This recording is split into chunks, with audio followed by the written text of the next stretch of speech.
Right now on NWTV 7 News, candidates for Ranger Royalty have been announced. We'll let you know who they are and how you can get involved in voting. Also, the BSU is a student organization that recently returned to campus. We hear from the president of the organization on why it's important to have at Northwestern. Plus, the Lady Rangers soccer team continues to dominate. We visited with the head coach to get her take on the success. This and much more coming up. 7 News starts right now. From the NWTV studios on the campus of Northwestern Oklahoma State University, this is 7 News. Hello, and thank you for choosing NWTV 7 News today. I'm Megan Spray. And I'm Jaxie Cloud. Here's a look at this week's top stories. The Northwestern soccer team continues their winning streak. In their latest game against East Central, the ladies dominated, winning the game 3-0. Head coach Carla Briscoe says she's excited about this season. I think the biggest factor in our team's success is our culture. We're building off really good culture from the start of preseason to now, and just continuing it. And it's just something that works really well for our team as a whole. And we just work really hard. Like, the biggest thing is we leave everything on the field, and that's kind of my message to the team always at the beginning of the game, is to be where your feet are and play as hard as you can and leave it all out there. And it feels awesome to get to lead them, especially in my first year with them as the head coach. But the nice thing is I've gone to work with a lot of them the past 3 years as the assistant, and it makes it so much easier to build off there. But we just work so hard, and we're getting the results, and it's showing, and that's just an awesome feeling all around. The ladies return to the field this Thursday, October 9th, to take on Harding University. The game starts at 6. Ranger Royalty candidates for Northwestern's upcoming homecoming celebration have been announced. There are 5 women competing for the title of Ranger Queen. 4 men have thrown their hat into the ring to compete for Ranger King, and 2 freshman women are vying for the title of Freshman Queen. Voting will open this Thursday, October 9th.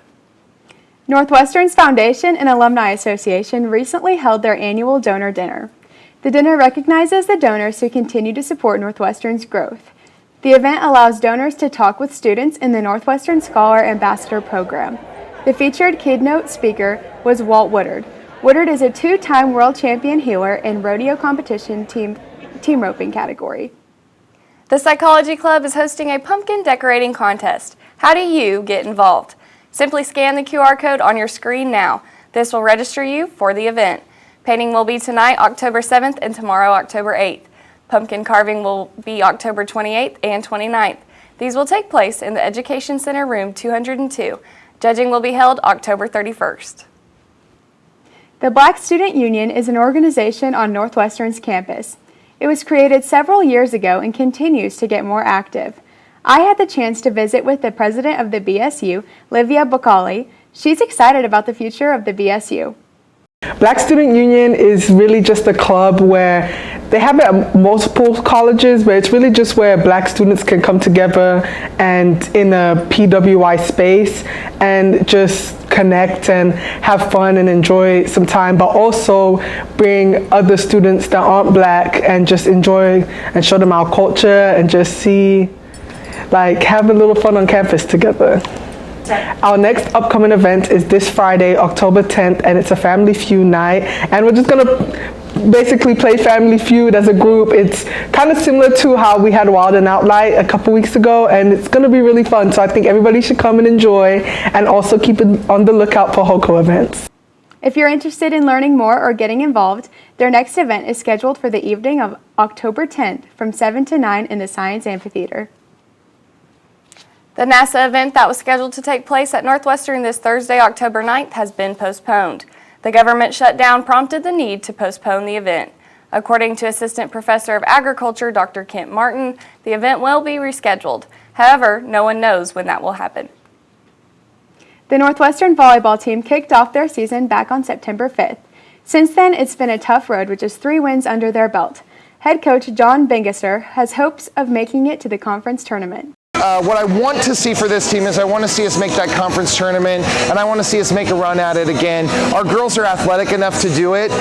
It's just volleyball is such a unique sport where you got to have everybody on, and if you have one off or two off, you're not doing it. And so I really want us to make that conference tournament at the end and try to go as far as we can.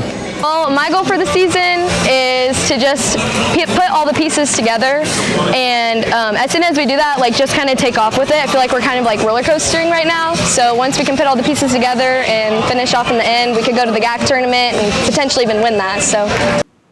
The ladies will take the court on Thursday when they take on Henderson State in Arkansas. The next home game will be against Harding on October 16th. Finally today, a movie titled 67 Bombs to Enid is headed to the Rialto Theater in downtown Alva.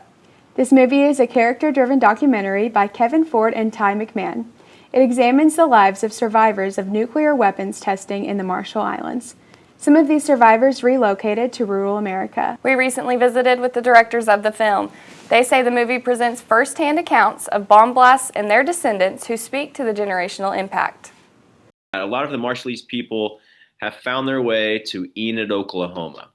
They came here for education, they came here for health care, and it's just a really interesting story to see these wonderful people from an island paradise that are now living in sort of this prairie town. Ty, myself, and our producer Brennan, we're not Marshallese, obviously. And so it was very important for us telling their story to have it be as much as possible in their own words. So we really tried to kind of hold up a mirror to their community or amplify the messages that they are actually thinking and feeling and saying. And so the film itself was something that it was less of us characterizing, like, we want you to think this, and more like, what do they want us to know? And that was a different approach. And it was it's really powerful to me because every time, even as the filmmaker, that I see it, I feel really moved by what the Marshallese have to teach us. The screening will take place at the Rialto this Thursday, October 9th. It is free and starts at 6:30. Following the film, a film discussion will be had with the co-directors, producer, and event MC, Lance McDaniel. That's a look at this week's top headlines. For more, be sure and follow us on Instagram and Facebook. We'll see you next time.